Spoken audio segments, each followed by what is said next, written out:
평강을 주신 부활의 주님, 이런 제목으로 함께 은혜를 나누겠습니다. 오늘은 부활주일입니다. 부활은 이해하고 믿기 결코 쉬운 것이 아닙니다. 저는 모태신앙으로 평생 교회 안에서 살았고 교회 안에서 자랐습니다. 제게 부활주일은 아주 익숙한 날입니다. 그런데 첫 목회를 나가서 저는 부활에 대하여 제대로 알고 있지 못하다는 사실을 깨닫게 됐습니다. 신학을 전공했고 대학원도 졸업했는데, 그리고 오랫동안 교회에서 설교도 많이 했는데, 부활절 설교도 여러 번 했는데, 제가 부활에 대해서 제대로 아는 것이 아무것도 없구나라고 하는 걸 충주에서 첫 목회를 하면서 깨닫게 됐습니다. 2월에 부임하고 그리고 나서 얼마 지나지 않아서 바로 부활주일이었는데, 부활주일을 맞이한 새벽기도 때 성도들이 다 하얀 한복을 입고 오시더라고요. 그리고는 손에 초를 들고 오셨어요. 그리고는 그 초를 다 켜고 불을 끈 상태에서 부활절 새벽 예배를 드렸습니다. 그날 부활에 관한 설교를 하는 제 안에 성령님이 깊은 답답함을 주셨어요. 그리고 그날 제가 부활에 대해서 정확하게 아는 것이 없구나, 아는 게 없는데 당연히 믿는 것도 없지요. 그걸 깊이 깨닫게 됐습니다. 저는 교회에서 자랐고 부활에 관한 설교를 수없이 많이 들었는데 왜 나는 부활에 대해서 아는 게 제대로 없을까? 이걸 곰곰이 생각해 봤습니다. 제가 부활절 설교를 집중해서 듣지 않아서 그런가? 그건 아닙니다. 저는 중학교 입학하고 나서 설교 노트를 그때부터 썼습니다. 주일 일부 예배가 학생부 예배였는데 저는 빠짐없이 담임 목사님의 설교를 제 설교 노트에 메모했습니다. 나중에는 어느 정도였느냐 하면 그 담임 목사님은 3대지 설교를 항상 하셨는데 첫 번째, 두 번째, 세 번째 하면 두 번째까지 들으면 한 2년 정도 메모를 하니까 세 번째 대지는 뭔지가 대략 알 수 있을 만큼 그렇게 설교를 집중해서 잘 들었습니다. 근데 왜 부활에 대해서 아는 게 제대로 없을까? 그 이유는 부활절 설교 대부분이 부활에 대한 정확한 사실 하나하나를 우리에게 알려주는 설교가 아니라 지나치게 기뻐하고 감격하는, 감격에 치우친 설교들을 들어왔기 때문입니다.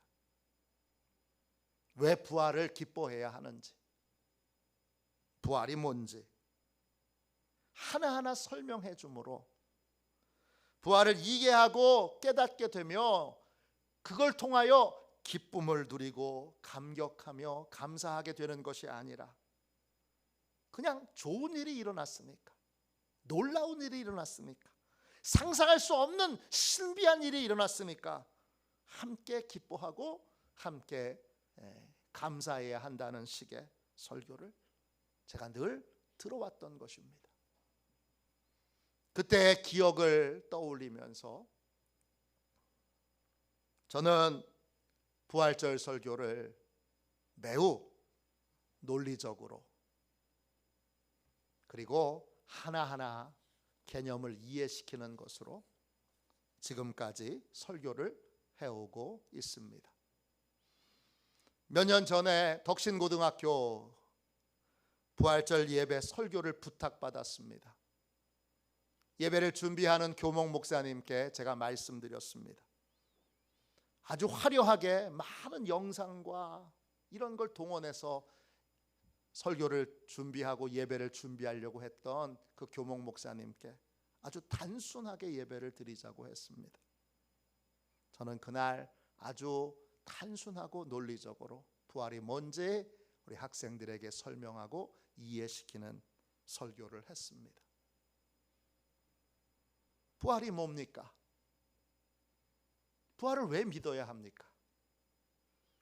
부활을 믿는 사람은 어떤 삶을 살게 됩니까? 여러분은 부활을 믿는 삶을 살고 계십니까?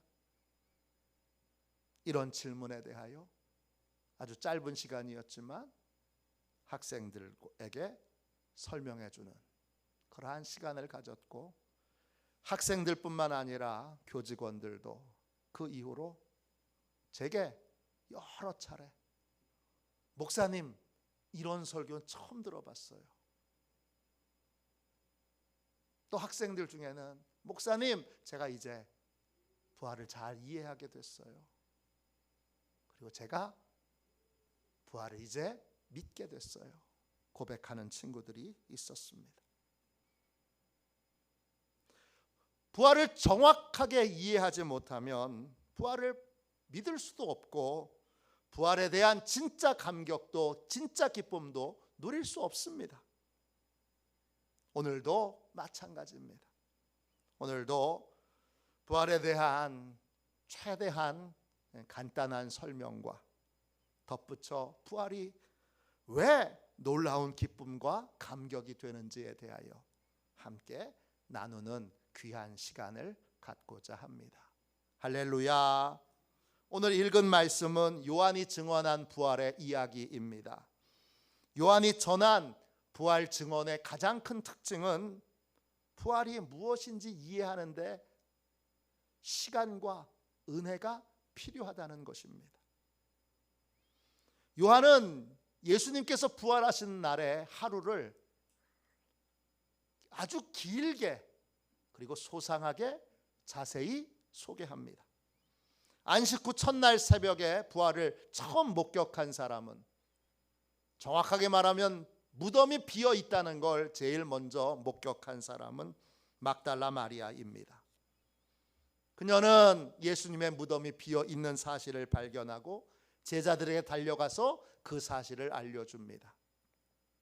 제자들이 깜짝 놀라서 무덤으로 가보니 무덤이 비어 있습니다. 그러나 제자들은 거기서 더 이상 질문하지 않고 집으로 돌아갑니다. 그러나 막달라 마리아는 무덤이 왜 비었는지, 예수님의 시신은 어디로 갔는지 이걸 알기 위해 그 무덤에 계속 머물러 우웁니다. 그러다가 무덤 안에서 천사를 발견하게 되고 그 후에 부활하신 예수님을 직접 만나게 됩니다. 부활의 주님을 만나고 나서 막달라 마리아는 힘있게 가서 제자들에게 내가 부활의 주님을 만났다고 고백합니다. 요한은 이 고백 이후에 제자들이 어떻게 반응했는지에 대하여 증언하지 않습니다. 제자들은 어떻게 반응했을까요? 마가복음에 보면 막달라 마리아의 부활 증언을 듣고 제자들은 이렇게 반응했습니다. 마가복음 16장 11절입니다. 그들은 예수께서 살아나셨다는 것과 마리아에게 보이셨다는 것을 듣고도 믿지 아니하니라. 제자들은 무덤이 비어 있다는 걸 확인했습니다. 마리아의 증언도 들었습니다. 그러나 부활을 믿지 않았습니다.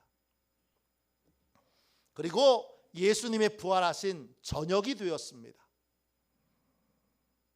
부활을 이해한다는 건, 또 부활을 믿는다는 건 결코 쉬운 일이 아닙니다.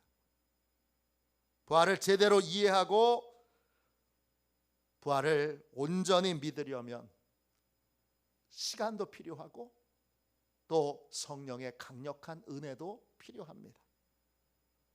예수님이 부활하신 날 저녁 시간에 이제 제자들이 한자리에 모입니다.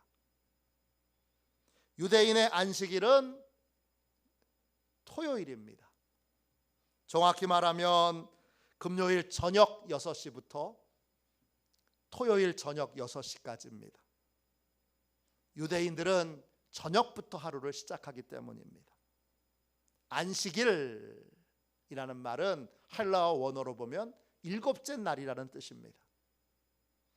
우리는 일요일을 일곱째 날로 여기는데 익숙합니다. 그런데 유대인들은 다릅니다.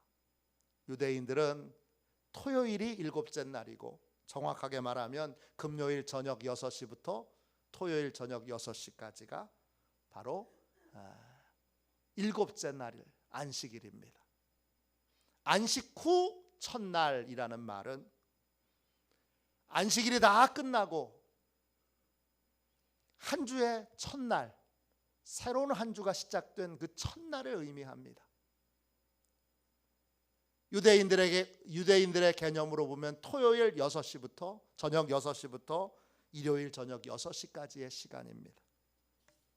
예수님이 그 부활하신 일요일 새벽에 이제 바로 그날 저녁에 제자들이 한자리에 모였습니다. 19절 말씀을 보십시오.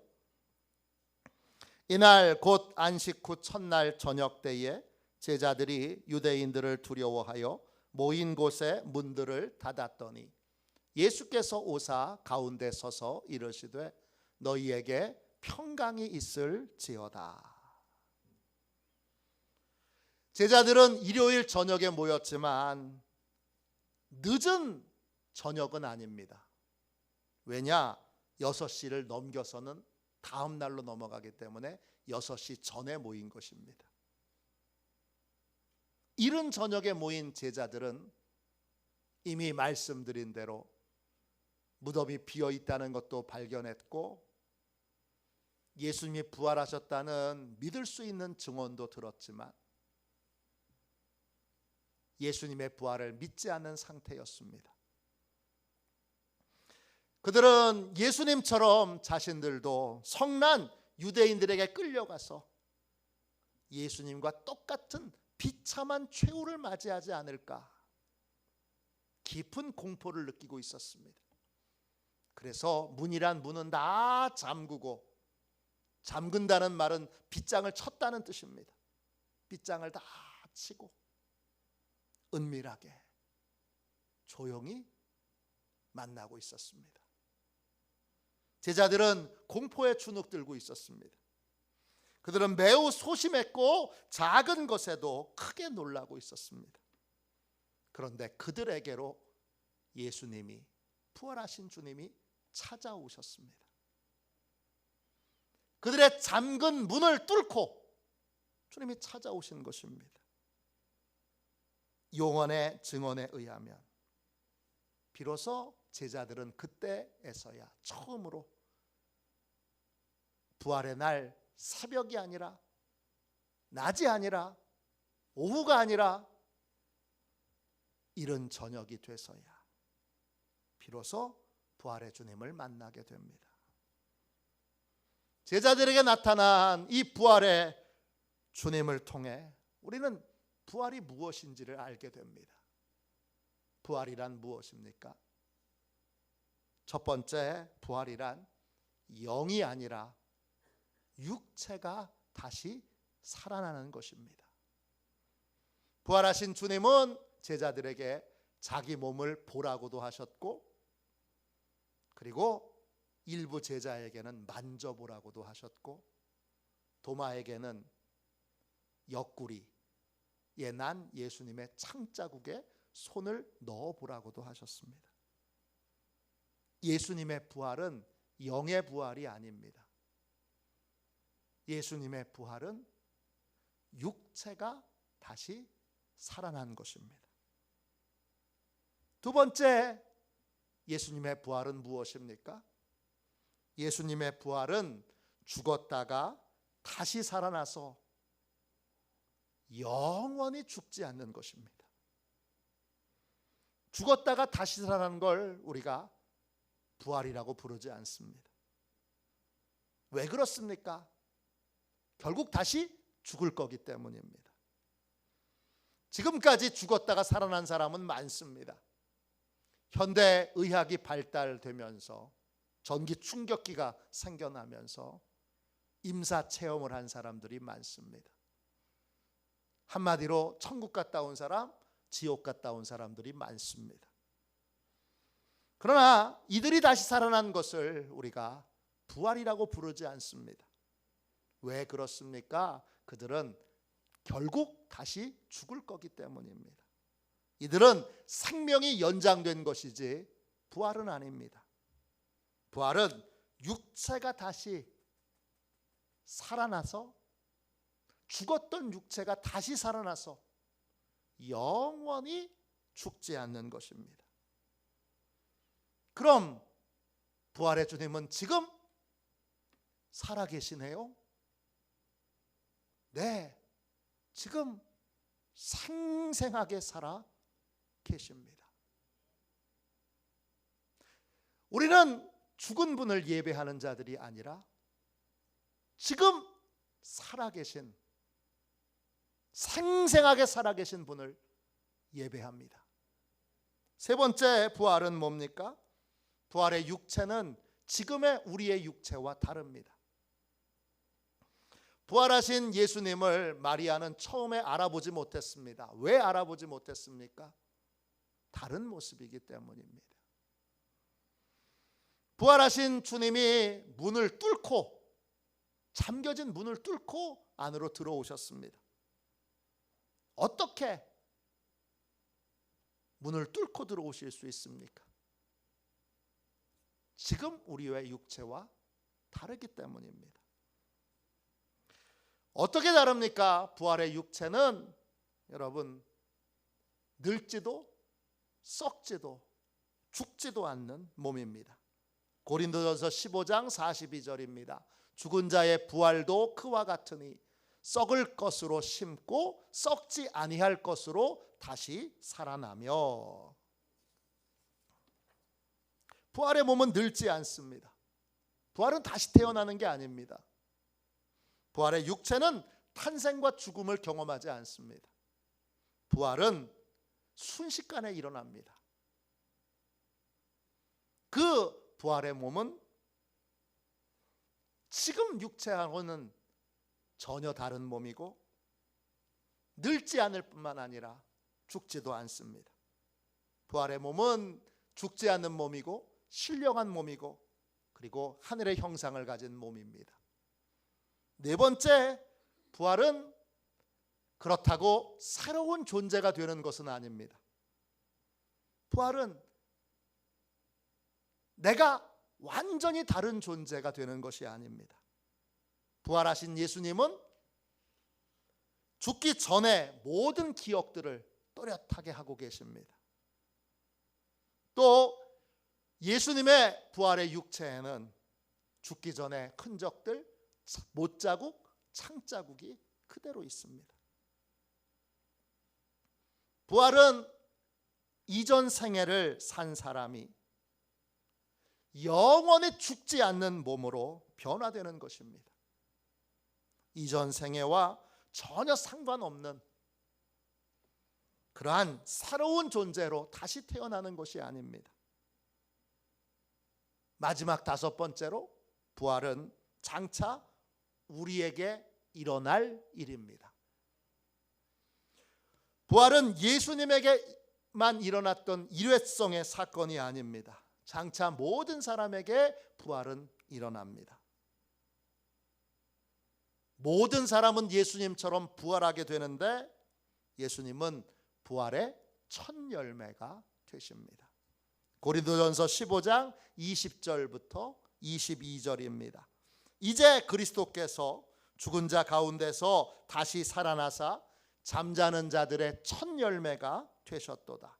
사망이 한 사람으로 말미암았으니 죽은 자의 부활도 한 사람으로 말미암는도다. 아담 안에서 모든 사람이 죽은 것 같이 그리스도 안에서 모든 사람이 삶을 얻으리라. 모든 사람이 삶을 얻으리라 그랬습니다.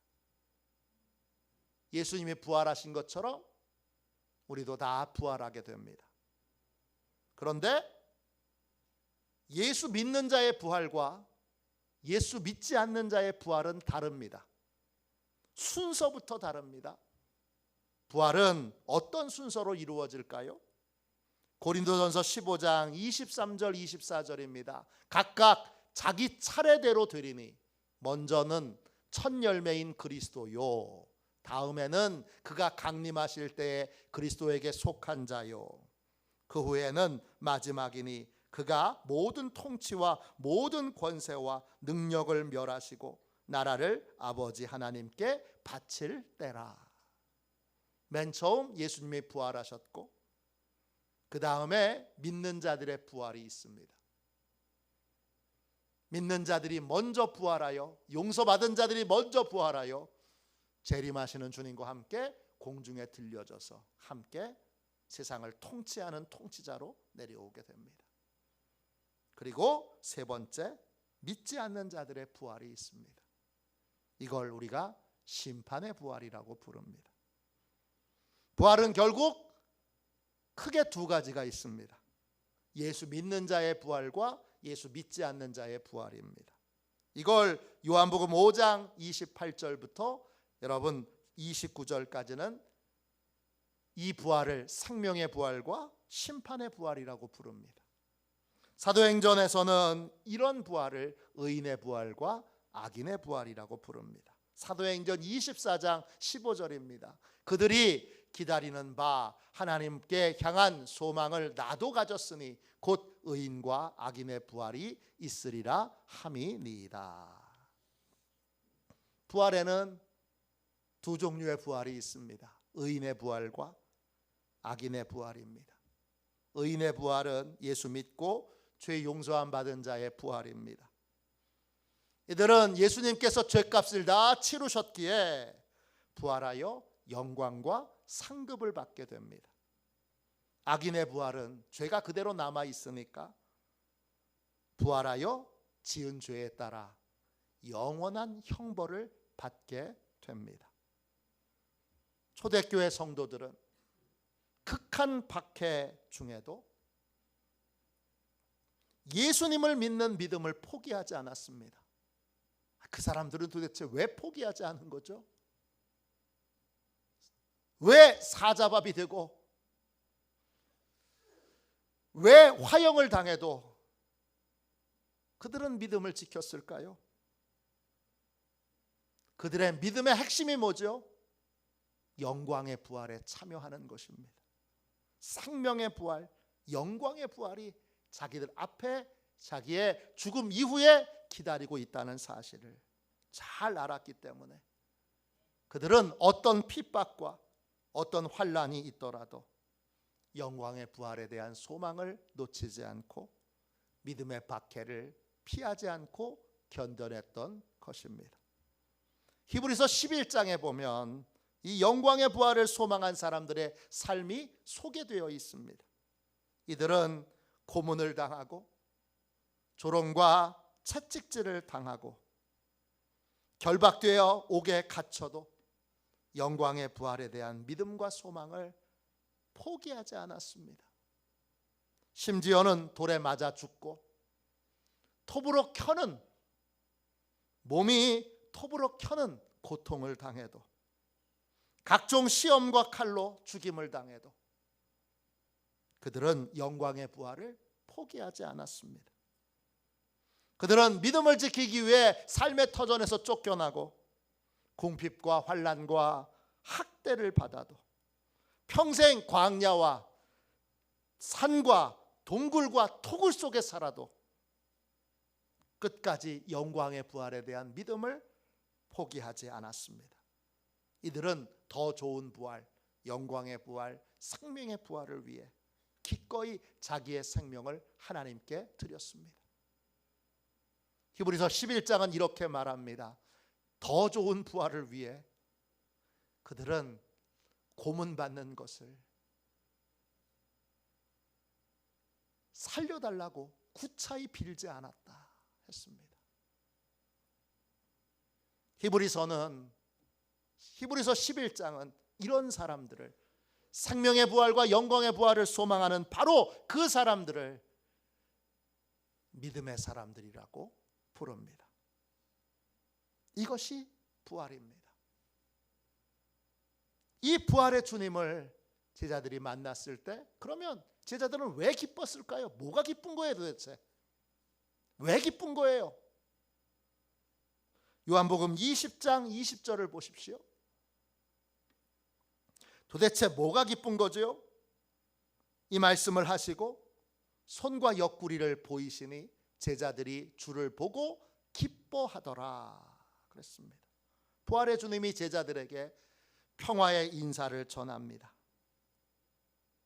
너희에게 평강이 있을지어다. 이 인사를 받은 제자들이 큰 기쁨에 사로잡힙니다. 기뻐한다, 이 말은 헬라어로 카이로입니다. 이 카이로의 어원은 카리스입니다. 은혜라는 뜻입니다. 카이로는 뭐냐? 은혜를 발견한 사람이 야호! 그리고 환호성을 지르는 것입니다. 왜 기쁩니까? 부활의 주님이 은혜를 주셨기 때문입니다. 부활의 은혜를 발견했기 때문에 그들은 환호성을 지르며 기뻐했던 것입니다.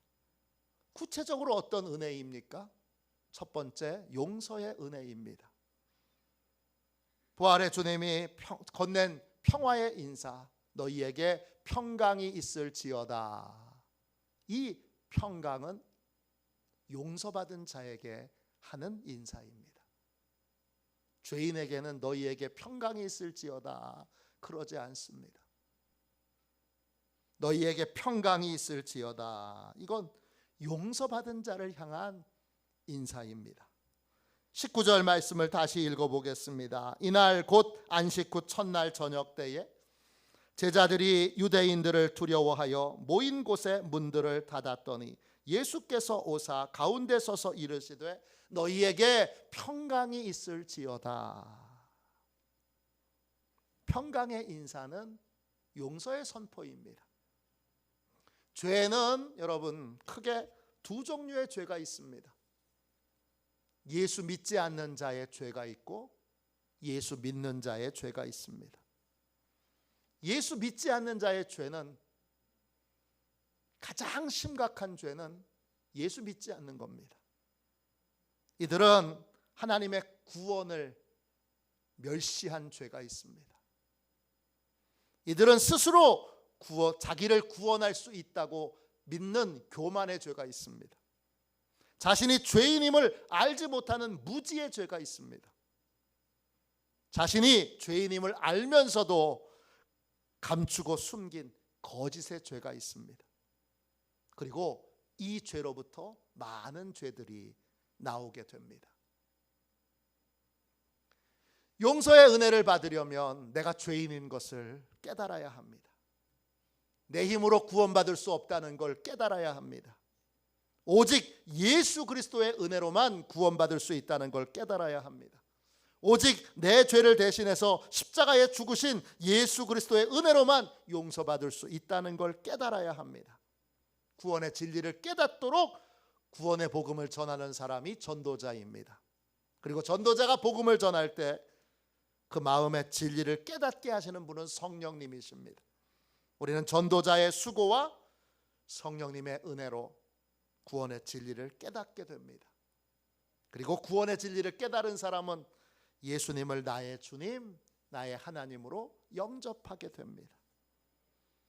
예수님은 하나님께서 마련하신, 준비하신 유일한 구원자, 유일한 구원의 장소, 구원의 사람입니다. 구원받으려면 반드시 예수님을 나의 주님, 나의 하나님으로 영접하고 주님의 다스림을 받는, 주님의 인도를 따르는 삶을 살아야 합니다. 이런 분명한 결단이 없으면 죄사함 받을 수 없습니다. 이 결단은 다른 사람이 대신해 줄 수 없습니다. 엄마 아빠가 믿음 좋으니까 엄마 아빠가 대신해 줄 수 없습니다. 이건 반드시 내가 결단해야 되고, 내가 영접해야 되고, 그리고 내가 예수님과 살아있는 관계, 예수님이 다스리시고 통치하시는 것에 참여하여 다스림을 받고 인도함을 받아야 합니다. 그 결과 구원을 받게 되는 것입니다. 그런데 예수 믿는 사람도 죄가 있습니다. 어떤 죄죠? 아니, 예수 믿는 사람이 죄가 있어요? 있습니다. 예수님이 뭐라고 말씀하셨느냐? 베드로가 발을 씻겨주려고 하는 주님께 목욕도 시켜달라고 그러니까 목욕한 사람에게는 발밖에 씻을 필요가 없다 그러셨어요. 그 목욕이 예수님을 영접하는 것입니다. 발은 뭐죠? 영접하는 자가 회개하는 것입니다. 예수 믿는 자는 어떤 죄를 저지르게 됩니까? 예수님의 다스림을 받지 않은 죄, 주님과의 교제가 끊어진 죄, 주님과 살아있는 관계를 맺고 있지 않은데 죽은 관계를 맺고 있는데 마치 살아있는 관계를 맺고 있는 것처럼 외식한 죄, 주님을 부인한 죄, 주님께 불순종한 죄, 주님을 떠난 죄 등등이 있습니다. 구원받은 자의 모든 죄는 다 주님과 관련되어 있습니다. 자, 부활의 주님을 만난 제자들은 어떤 죄를 저질렀습니까? 믿지 않는 사람의 죄입니까? 아니면 믿는 사람의 죄입니까? 제자들은 믿는 사람의 죄를 저질렀습니다. 이들은 다 예수님을 믿는 사람들입니다. 그런데 주님의 다스림을 받지 않았습니다. 주님을 부인했습니다. 죽음 앞에서 주님에게서 떠나 도망쳤습니다. 이들은 주님을 믿고 따르기 위해 자신의 전부를 다 내던진 사람들입니다. 믿음의 길을 갖고 믿음의 훈련을 받았습니다. 그런데 그들은 죽음 앞에서 그 두려움과 그 무서움 앞에서 다 주님을 부인하고 도망쳤다. 그런 사람들입니다. 그들은 믿음에 실패했습니다. 인생에도 실패했습니다. 그런데 부활의 주님이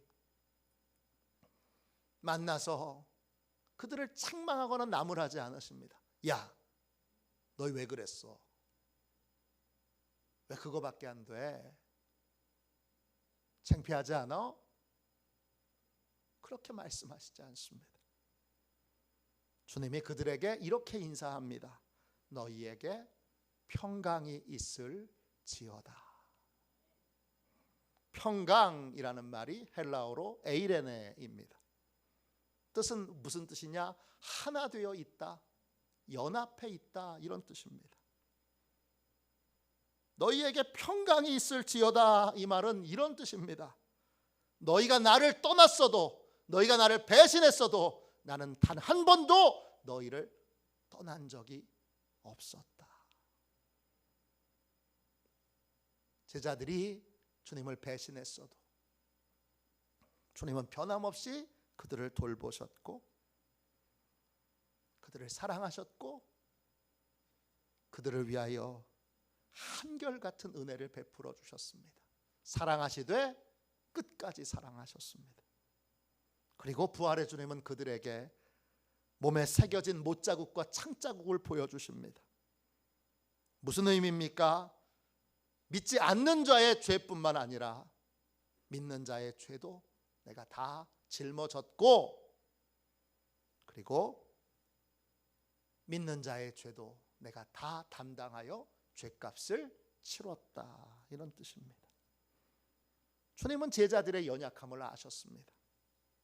배신할 줄 알았고 떠날 줄 알았습니다. 이미 다 아셨기에 그들의 죄를 위해서도 십자가를 지셨고 믿는 자들의 죄값도 주님이 다 치르셨습니다. 우리는 믿지 않는 자의 죄만 주님이 다 치르신 줄로 압니다. 그래서 믿으면 그때부터는 믿는 자의 죄는 내가 담당해야 하는 줄로 알고 내가 책임져야 되는 줄로 압니다. 아닙니다. 주님은 믿지 않는 자의 죄뿐만 아니라 믿는 자의 죄도 다 담당하셨고 짊어지셨고 우리를 대신해서, 믿음 없는 우리를 대신해서, 믿음에 실패한 우리들을 대신해서, 믿음에 넘어진 우리를 대신해서 십자가에서 죽으셨습니다. 그걸 알았기에, 그 용서를 알았기에 부활의 주님을 만난 제자들은 한량없는 기쁨으로 환호성을 질렀던 것입니다. 두 번째, 평강의 인사에 담긴 은혜는 어떤 은혜입니까? 두 번째, 최후 승리에 대한 확신입니다. 예수님이 건넨 평화의 인사를 받은 제자들은 예수님의 생애가 십자가에서 비참하게 죽는 걸로 끝난 것이 아니라는 사실을 알게 됩니다. 예수님의 비참한 죽음 이후에 제자들은 나도 저렇게 비참하게 최후의 죽음은 어떡하지? 두려운 마음이 있었습니다. 믿는 자의 최후는 그게 아닙니다. 믿는 자의 최후는 영광의 부활입니다. 영광의 부활에 참여하는 것입니다. 주님처럼 부활하여 하나님 나라에서 주님과 함께 영원히 왕노릇하는 것이 바로 믿는 자의 최후입니다. 이 사실을 알게 되고 확신하게 된 제자들은 그때부터 죽음을 두려워하지 않게 됩니다. 그리고 당당하게 요한을 제외한 모든 제자들이 순교합니다. 죽음에 대한 두려움, 핍박에 대한 두려움을 이기고 죽음 앞에서도 핍박 앞에서도 당당하게 믿음을 지킬 수 있는 사람이 되었습니다. 마지막 세 번째로 평강의 인사에 담긴 은혜는 어떤 은혜입니까? 동행에 대한 확신입니다. 에이렌에 주님이 함께 계신다는 겁니다. 주님은 영원히 우리와 함께 계십니다. 세상 끝날까지 너희와 항상 함께 있으리라. 주님은 언제나 믿는 자들을 떠나지도 버리지도 않으시고 함께 하시며 힘주시며 돌보시며 보호하시며 지키시며 그리고 필요한 모든 것들을 공급해 주십니다. 부활의 주님이 나와 함께 계셔. 영원히 함께 계셔. 어떤 자리에서도 함께 계셔. 그 확신을 갖게 됐으니까 그걸로 기쁜 겁니다. 여러분은 부활을 믿습니까? 여러분은 부활을 정말 믿습니까? 기독교는 부활의 종교입니다. 우리는 주님이 부활하신 날을 예배의 날로 삼아서 이제 유대인들은 토요일이 안식일인데 우리는 일요일, 주일이 안식일입니다. 우리는 일요일마다 부활의 은혜를 깨닫는 예배를 드립니다. 예배 드리는 이유가 뭐예요? 예배 드리는 목적이 뭐예요? 부활의 은혜를 깨닫기 위해서입니다. 그리고 우리는 부활의 증인으로 파송을 받습니다. 낮 예배가 부활의 은혜를 체험하는 시간이라면 오후 예배는 부활의 증인으로 파송되는 시간입니다. 그리고 우리는 한 주간 동안 부활의 증인으로 월요일부터 토요일까지 살다가 다시 일요일이 되면 또 돌아와서 용서받아야 될 것들 용서받고 은혜 받아야 될 것들 은혜 받고 회복해야 될 걸 회복하고 다시 또 부활의 증인으로 파송되어 또 한 주간을 살아가게 됩니다. 이게 바로 일주일 간격으로 살아가는 그리스도인들의 모습입니다. 1년은 어떻습니까? 그리스도인들의 1년은 두 개의 큰 기둥을 가지고 있습니다. 성탄절과 부활절입니다. 성탄절을 보낸 다음에 우리는 예수님이 나의 주님이신 것을 고백하며 예수님이 주인 되신 삶을 살아가게 됩니다. 언제까지? 부활절까지. 부활 이후에는 성탄절까지 우리는 부활의 증인으로서의 삶을 살아가게 됩니다. 두 가지, 예수님이 주인 되신 삶과 또 부활의 증인으로서의 삶을 우리는 1년 내내 또한 살아가게 됩니다. 부활은 기독교 신앙의 중심이고 모든 것입니다. 그리스도인은 부활을 알고 부활을 믿고 부활을 전하는 삶을 삽니다. 부활의 진리 안에 풍성한 복음의 은혜를 누리는 저와 여러분이 되시기를, 또 그 풍성한 은혜를 누리며 부활의 증인으로 사시는 저와 여러분이 되시기를 주님의 이름으로 축원합니다. 165장 우리 1절만 한번 찬양하고 오늘 선포된 말씀에서 하나님이 주신 은혜를 붙들고 함께 우리 통성으로